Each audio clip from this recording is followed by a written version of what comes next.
How many things did you miss out on because you were too afraid?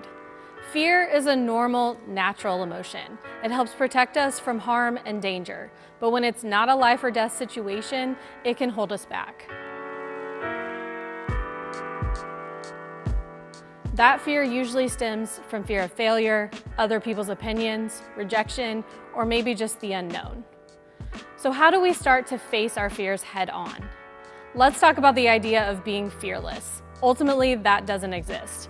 When you think about the bravest acts of courage, it's not that those people weren't afraid, it's that they decided to go for it anyways.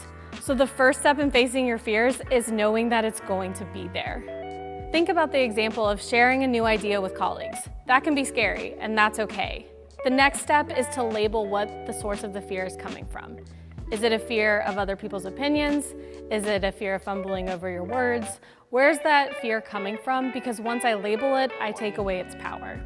And the last step is playing out the worst case scenario.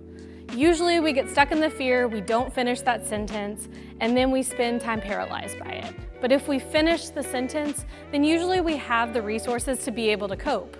So what if I share a new idea and my colleagues look at me like I'm stupid? Well, at least I shared the idea and maybe it sparked something else in another person, and that creates a new idea. That's how collaboration happens. When we face our fears head on, we're practicing bravery in action.